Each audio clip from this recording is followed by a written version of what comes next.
नमस्कार। मैं प्रवीण बाबू, सहायक प्राध्यापक भुवन मालती शिक्षक प्रशिक्षण महाविद्यालय मोतिहारी, आप सभी का हार्दिक स्वागत, वंदन और अभिनंदन करते हुए प्रस्तुत हूँ। आज मैं बीएड प्रथम वर्ष के प्रशिक्षुओं के लिए तथा डीएलएड प्रथम वर्ष के प्रशिक्षुओं के लिए रविन्द्रनाथ टैगोर के शिक्षा दर्शन के आधारभूत सिद्धांत। जैसा कि पिछले अध्याय में आप लोगों ने अध्ययन कर चुके हैं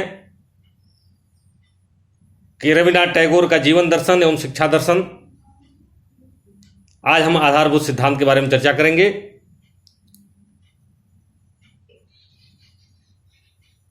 इनके आधारभूत सिद्धांत निम्नलिखित हैं। नंबर 1, बालक की शिक्षा नगर से दूर प्रकृति की गोद में होनी चाहिए। बालक की शिक्षा नगर से दूर प्रकृति की गोद में होनी चाहिए। दूसरा, बालक की शिक्षा उसकी मातृभाषा के माध्यम से होनी चाहिए। इनका कहना था कि बालक की शिक्षा उसकी मातृभाषा से होनी चाहिए।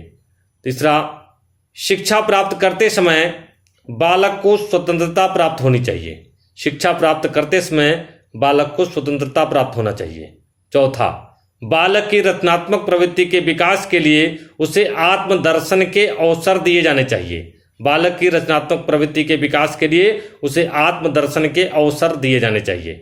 पांचवा, प्रकृति की गोद में शिक्षा प्राप्त करते समय बालक को सामाजिक संपर्क स्थापित करने के अधिकाधिक अवसर दिए जाने चाहिए। प्रकृति की गोद में शिक्षा प्राप्त करते समय बालक को सामाजिक संपर्क स्थापित करने के अधिकाधिक अवसर दिए जाने चाहिए, जिससे उसे समाज सेवा की भावना विकसित हो सके। अगला, स्कूलों की पुनर्जीवित किया जाना चाहिए। स्कूलों को पुनर्जीवित किया जाना चाहिए। सातवां, शिक्षा बालक को पूर्ण मानव के रूप में विकसित करे, न कि केवल एक अच्छा कृषक, लिपिक अथवा शिल्पी बनाए। शिक्षा मानव को पूर्ण बालक के रूप में विकसित करे। शिक्षा मानव को पूर्ण मानव के रूप में विकसित करे। आठवां, राष्ट्रीय शिक्षा प्रणाली का आधार विदेशी भाषा नहीं होना चाहिए। जो राष्ट्रीय शिक्षा प्रणाली का आधार होना चाहिए वो विदेशी भाषा नहीं होना चाहिए। नौवां, राष्ट्रीय शिक्षा का संबंध राष्ट्रीय जीवन से होना चाहिए। राष्ट्रीय शिक्षा का संबंध राष्ट्रीय जीवन से होना चाहिए। 10वां, बालक को प्राकृतिक वातावरण में स्वतंत्रतापूर्वक स्वयं करके सीखने के अवसर मिलने चाहिए। 11वां, शिक्षा के द्वारा बालकों को भारतीय समाज की पृष्ठभूमि तथा भारतीय संस्कृति का ज्ञान कराया जाना चाहिए। 12वां, शिक्षा बालक की समस्त शक्तियों का सामंजस्यपूर्ण विकास करे। शिक्षा बालक की समस्त शक्तियों का सामंजस्यपूर्ण विकास करे। 13वां, भारतीय बालक को भारतीय शिक्षा मिलनी चाहिए। 14वां, पाठ्यक्रम में भारतीय दर्शन और सामाजिक दर्शन को स्थान मिलना चाहिए। पाठ्यक्रम में भारतीय दर्शन और सामाजिक दर्शन को स्थान मिलना चाहिए।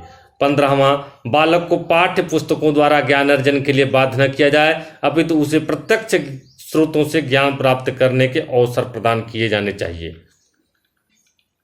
आज के लिए इतना ही। अगले खंड में हम रविन्द्रनाथ टैगोर के शिक्षा के उद्देश्य के विषय में अध्ययन करेंगे। जय हिंद, जय भारत।